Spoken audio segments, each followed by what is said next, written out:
আজকে আমরা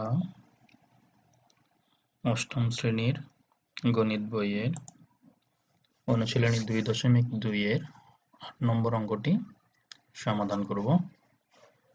তো প্রথমত অঙ্কটি আগে যেটা লেখা আছে আমরা সেটা পড়ে নেব। 8 নম্বর অঙ্কতে লেখা আছে বার্ষিক শতকরা 10 টাকা মুনাফায় 5,000 টাকা 3 বছরের সরল মুনাফা এবং চক্রবৃদ্ধি মুনাফার পার্থক্য কত হবে? তো এসো আমরা এটা সমাধান করে ফেলি। এই অঙ্কটিতে বলা হয়েছে যে শতকরা বার্ষিক 10 টাকা মুনাফায় 5,000 টাকার 3 বছরের সরল মুনাফা এবং চক্রবৃদ্ধি মুনাফার পার্থক্য কত হবে? আমাদের থেকে কিন্তু একটা জিনিস চাওয়া হয়েছে, সরল মুনাফা এবং চক্রবৃদ্ধি মুনাফার পার্থক্য। তাহলে প্রথমত আমাদেরকে দুইটা জিনিস বের করতে হবে, একটা হলো সরল মুনাফা, একটা হলো চক্রবৃদ্ধি মুনাফা। তো এখানে আমাদেরকে যে ইনফরমেশন গুলো দেওয়া আছে সেখান থেকে কিন্তু আমরা সরাসরি সরল মুনাফা এবং চক্রবৃদ্ধি মুনাফা বের করতে পারি, তবে সেক্ষেত্রে একটু সমস্যা আছে, চক্রবৃদ্ধি মুনাফা আমরা সরাসরি বের করতে পারবো না, তো সরল মুনাফাটা সরাসরি বের করা সম্ভব। তো সেক্ষেত্রে সরল মুনাফাটা আমরা আগে বের করে ফেলি। প্রথমত হলো আমরা জানি সরল মুনাফা যখন বের করবো, সরল মুনাফার ক্ষেত্রে আমরা জানি আই সমান সমান PRN। এখানে আই আই হলো কি? আই মানে হলো ইন্টারেস্ট। ইন্টারেস্ট যার বাংলা অর্থ হলো মুনাফা বা লভ্যাংশ বা সুদ।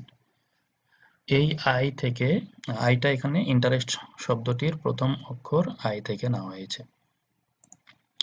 এর পরবর্তীতে এখানে আরো কিছু শব্দ ওয়ার্ড ব্যবহার করা হয়েছে, সেটা হলো পি, আর এবং এন। পি, এখানে পি মানে হলো আসল, এই পিটা হলো আসল, যেখানে এখানে আসল টাকার পরিমাণটা দেওয়া আছে হলো 5,000 টাকা। এই পিটা কোথা থেকে আসছে? প্রিন্সিপাল শব্দ থেকে, যেখানে প্রিন্সিপাল মানে হলো আসল বা মূলধন। এই প্রিন্সিপালের পি শব্দটা আমরা এখান থেকে, পি ওয়ার্ডটা আমরা এখান থেকে ব্যবহার করেছি আসল বা মূলধন বোঝানোর ক্ষেত্রে। এরপরে আসি, এখানে আসল কত টাকা দেওয়া আছে? এখানে কিন্তু আমাদের 5,000 টাকা আসল দেওয়া আছে। তোমাদের বোঝার সুবিধার্থে আমি এখানে ছবিটা দিয়ে দিয়েছি। এখানে 5টা 1,000 টাকার নোট দেখা যাচ্ছে, যার মূল্যমান হচ্ছে 5,000 টাকা, অর্থাৎ এটা আমাদের আসল টাকা। এরপরে মুনাফার হার, এখানে বার্ষিক শতকরা 10 টাকা যেটা লেখা আছে এটাই কিন্তু মুনাফার হার, অর্থাৎ ব্যাংক প্রতি 100 টাকার জন্য 1 বছরে বা বার্ষিক যে টাকাটা মুনাফা দিচ্ছে সেটাই হলো বার্ষিক শতকরা মুনাফা বা মুনাফার হার। এখানে মুনাফার হার হলো 10%, মানে 10%, শতকরা 10 টাকা। এবারে এই 10%টাকে আমরা একটু ভেঙে ফেলবো। 10%টাকে ভেঙলে আমরা কি পাবো? আমরা জানি পার্সেন্ট মানে শতকরা, যেটা 1/100 থাকে, অর্থাৎ 10 নিচে 100। এবারে এখান থেকে আমরা যদি একটা করে শূন্য বাদ দিই, কেটে ফেলি, বা 10 দিয়ে নিচের 100কে ভাগ করি, তাহলে নিচে 10 পাওয়া যায়, উপরে 1, অর্থাৎ মুনাফার হার সমান 1/10। এবারে আসি সময়। সময় এখানে দেওয়া ছিল কত? 3 বছর। এখানে সময় ব্যবহার করা হয়েছে এন। এন শব্দটা কোথা থেকে আসলো? এখানে নাম্বার অফ ইয়ার মানে বছর সংখ্যা, সেখান থেকে আমাদের এনটা ব্যবহার করা হয়েছে। এরপরে আমরা এখন সমাধান করব। এখানে আমাদের যে বাম পাশে সূত্রটা ব্যবহার করেছিলাম, সেখানে পি এর মান হলো 5,000 টাকা, আমরা 5,000 টাকা বসালাম। এরপরে আর এর মান বসাবো, আমরা একটা গুণ চিহ্ন দিয়ে নিয়েছি। এবারে আর এর মান আমাদের 1 নিচে 10, উপরে 1/10, এখানে আর এর মান পেয়েছিলাম। এবং এরপরে এন এর মান ছিল 3 বছর, তো আমরা এন এর জায়গাতে 3 বসিয়ে দিলাম। এখন আমরা এখানে একটু হিসাবটা করে ফেলবো। তো হিসাব করার ক্ষেত্রে দেখা যাচ্ছে এখানে 10, এই 10 দ্বারা এখানে 5,000কে আমরা ভাগ করতে পারি, সেই ক্ষেত্রে কিন্তু এখানে 500 পাওয়া যায়। তো সেই ক্ষেত্রে এখন দেখা যাচ্ছে 500, 1 এবং 3 এটা গুণ করলে আমরা পাই কত? 1,500 টাকা, অর্থাৎ এটাই কিন্তু আমাদের সরল মুনাফা। এই সরল মুনাফার পরিমাণ হলো এই 1,500 টাকা। এবারে আমরা চক্রবৃদ্ধি মুনাফার দিকে যাব। প্রথমে হলো এখন চক্রবৃদ্ধি মূলধন। চক্রবৃদ্ধি মূলধন নির্ণয়ের ক্ষেত্রে আমরা যে সূত্রটা শিখেছি সেটা হলো C = P × 1 + R to the power n। তো এখানে পি আর এন সম্পর্কে আমরা আগেই জেনেছি। পি আর এবং এন, পি মানে হলো আসল, আর হলো মুনাফার হার এবং এন হলো সময়। কিন্তু সিটা কি? তো দেখে আসি। সি সি হলো কম্পাউন্ডিং ক্যাপিটাল, যাকে বলা হয় চক্রবৃদ্ধি মূলধন। এই চক্রবৃদ্ধি মূলধনকে বলা হয় কম্পাউন্ডিং ক্যাপিটাল। এখান থেকে সি শব্দটা ব্যবহার করা হয়েছে, কম্পাউন্ডিং ক্যাপিটাল। সি অথবা এখানকার সি কম্পাউন্ডিং ক্যাপিটাল অর্থে ব্যবহার করা হয়েছে সি। তো এবার আমরা দেখি এখানে আমরা মানগুলো বসিয়ে দিই। যেহেতু চক্রবৃদ্ধি মূলধন সি এর মান কিন্তু আমাদেরকে বের করতে হবে।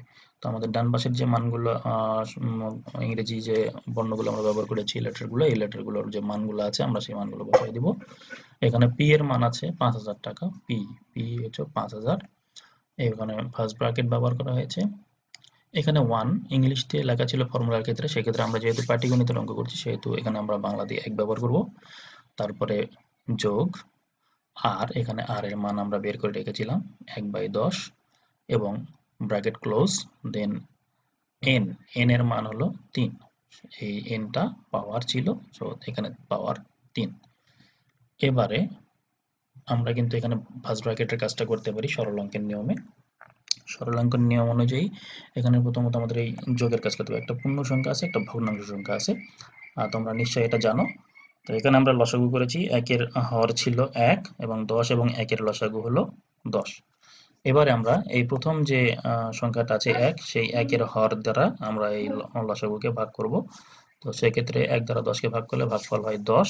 সেই 10 ভাগফলকে আমরা আবারও ওই ভগ্নাংশের লবের সাথে গুণ করব, অর্থাৎ এখানে লব কিন্তু 1 ছিল, সেই 10 এর সাথে 1 গুণ করলে আমরা আবার পাই 10। তাহলে আমরা 10 লিখে ফেলবো।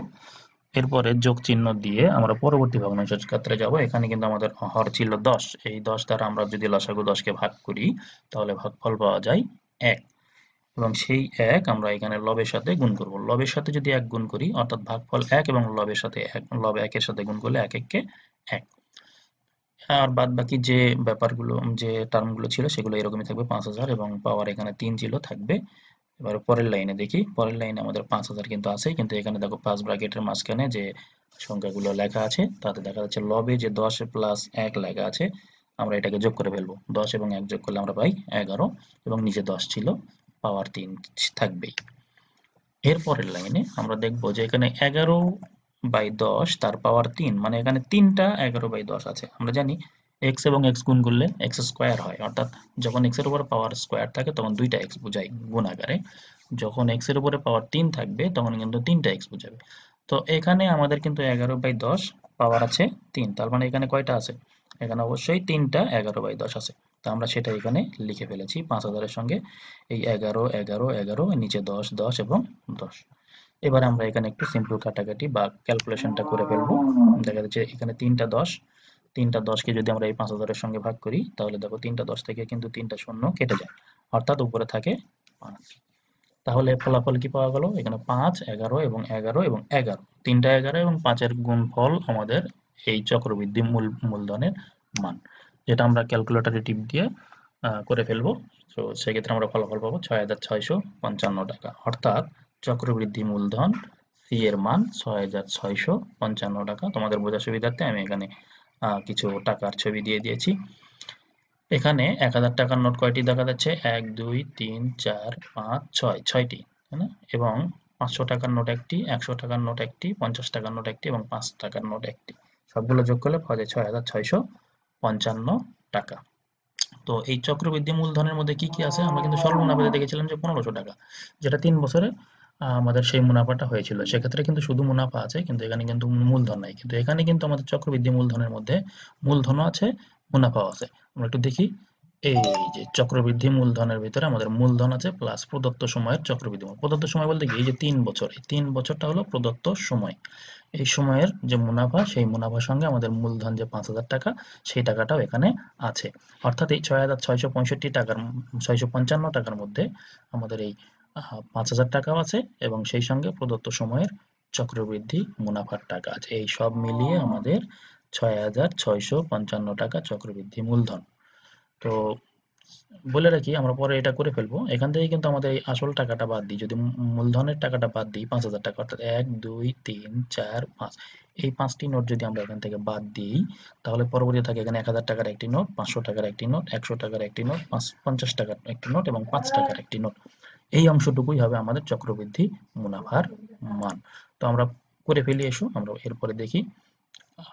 আমরা এখন বের করব চক্রবৃদ্ধি মুনাফা। তো চক্রবৃদ্ধি মুনাফা বের করতে গেলে কি করতে হবে? আমাদের চক্রবৃদ্ধি যে মূলধন ছিল, যেটা বলছিলাম যে চক্রবৃদ্ধি মূলধন, সেই চক্রবৃদ্ধি মূলধনের আমরা এখন এটা করে ফেলবো। চক্রবৃদ্ধি মুনাফা সমান সমান সি অর্থাৎ চক্রবৃদ্ধি মূলধন বিয়োগ পি অর্থাৎ প্রিন্সিপাল বা মূলধন।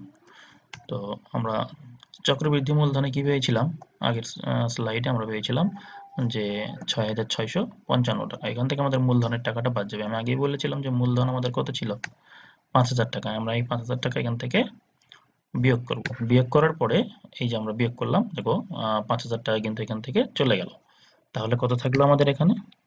১৬৫৫ টাকা। দেখো ১,০০০ টাকার একটি নোট, ৫০০ টাকার একটি নোট, ১০০ টাকার একটি নোট, ৫০ টাকার একটি নোট এবং ৫ টাকা অর্থাৎ ১,০০০ আর ৫০০ ১৫০০ ১৬০০ ১৬০০ ১৬৫০ আর ৫ এ ৫৫ ১৬৫৫ টাকা। তো এবার আমরা আমাদের যে কাঙ্ক্ষিত প্রশ্নটি ছিল যে সরল মুনাফা এবং চক্রবৃদ্ধি মুনাফার পার্থক্য কত? তো সরল মুনাফা এবং সরল মুনাফা কিন্তু আমরা আগের স্লাইডে প্রথমেই বের করে রেখেছিলাম কত? ১৫০০ টাকা।